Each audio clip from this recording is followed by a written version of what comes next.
1987, I moved back from Ohio to D.C. and enrolled in Eastern High School and did... You must not have went there when I went there, champ.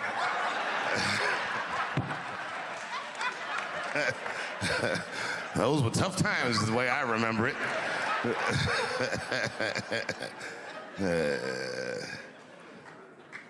When I had gone, I'd lived with my father for 3 years. I went to middle school in Ohio, and when I'd gotten back to Washington, the crack epidemic was in full swing, and the city was largely unrecognizable to me.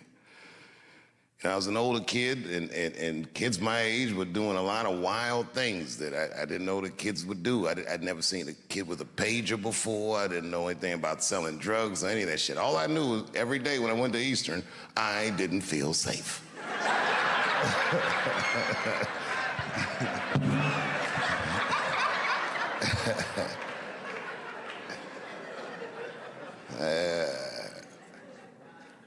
I'm a quiet guy, naturally. I'm a shy person, naturally. And I used to get my haircut on a barbershop in 15th Street Northeast, and I would go there, and everyone in the barbershop would just snap on each other.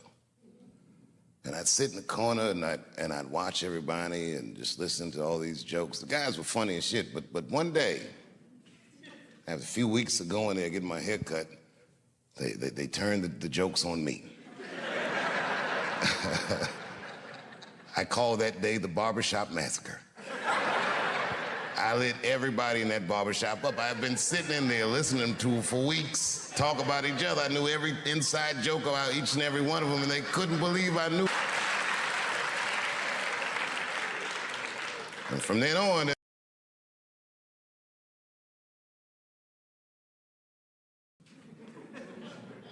I said, okay, and I told my parents, and this is how I came to find out about Duke Ellington. My mother, she said, there's a place you can go where you can learn to act right here in Washington. It's a high school. I said, you mean I would get out of Eastern?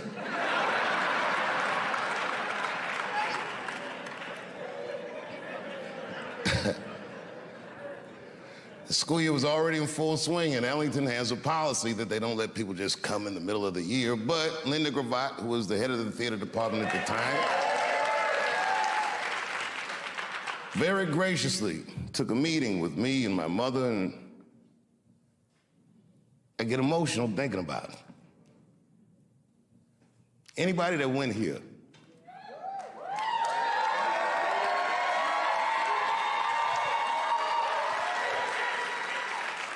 you remember what it was first like when you first walked through the door?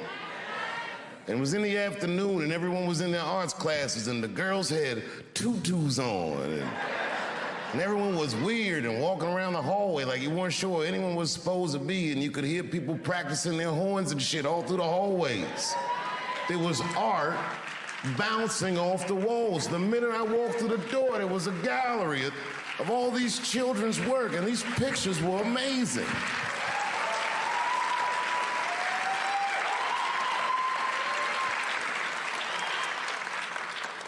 My first thought, when I walked through that door, I'm not good enough to be here, I'm sure.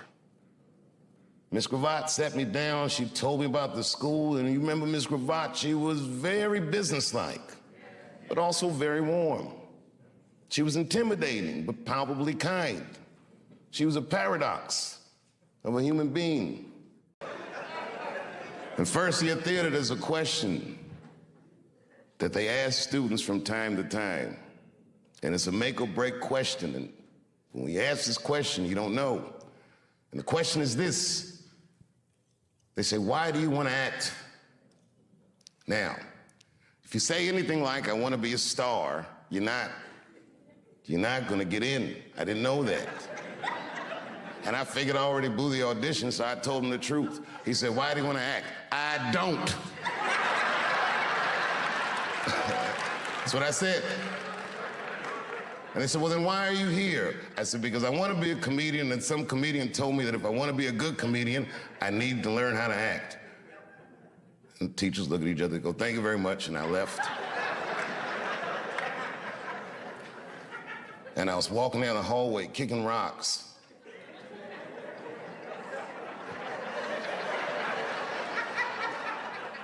There was a kid that already went here. His name was Aiko Handy. And Aiko said, hey, man, I listened to him talking about you. I said, you did? He said, you're in. I said, what? He said, you're in. Well, it didn't make any sense. Somehow we worked it out so that they gave me an early enrollment, and I left Eastern within weeks of that. And I came to Duke Ellington, and it was better than I could have ever imagined.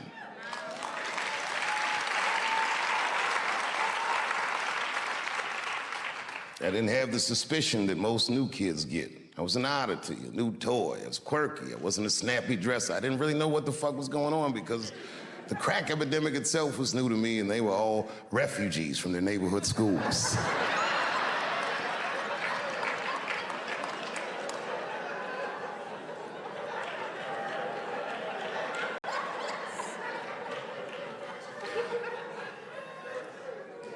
In the morning, we would have our academic classes, and then in the afternoon, we would have our arts classes. It was a long school day. We started at 8:30. We wouldn't leave here at 5, sometimes 5:30, whenever they saw fit.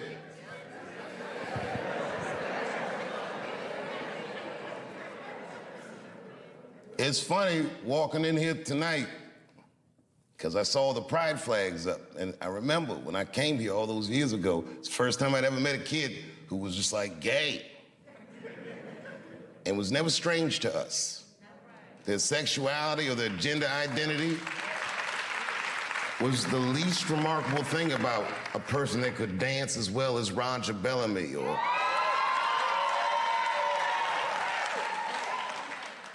there was no distinction between any of that. Everybody was weird in their own way. And in a very strange way, because we spent so much time with one another, we helped raise one another. There's a camaraderie between these students that I don't know that I've seen since I left this school. I can remember, and I won't say names, there was a student that went here that used to sell drugs. Well, it wasn't just a student, but this particular guy.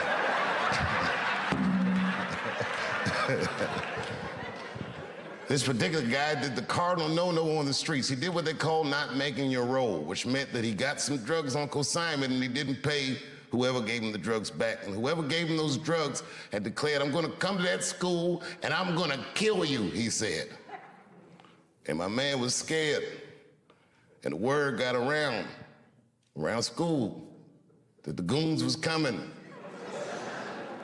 And by the time the Goons showed up, every dude that went to this school, gay, straight, whatever the fuck, was all standing out front. They said, you'll have to kill all of us. And who was in front of all of them? Roger Bellamy with some leg warmers on like this.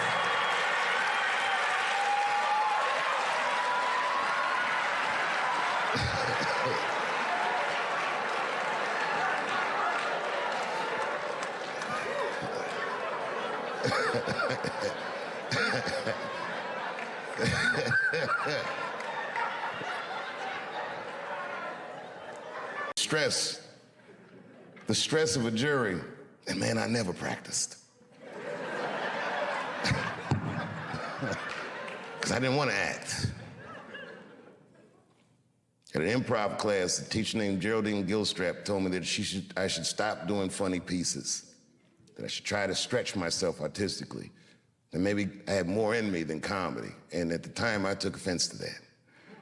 So because she said that, after school that very night, I went to the comedy club. For the first time, I signed the list, and I waited, and I got on, and I killed it. Killed it. Must have been 35 years ago, night after night, I killed it. I'd show up with a bag of tricks that I learned at school, and I would dominate adults on a regular basis. Couldn't wait to get out of D.C. When I was 17, I moved to New York and lit that comedy scene up. I was obviously talented. You'll hear stories about people saying that I discovered Dave Chappelle. That's like saying you discovered sunshine. I was shining on everybody.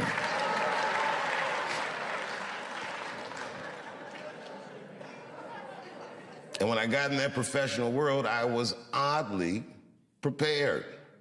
I had a sense of professionalism. I showed up on time. I did the things that I learned in school to do, just the basics. But my career didn't have any direction because I was still so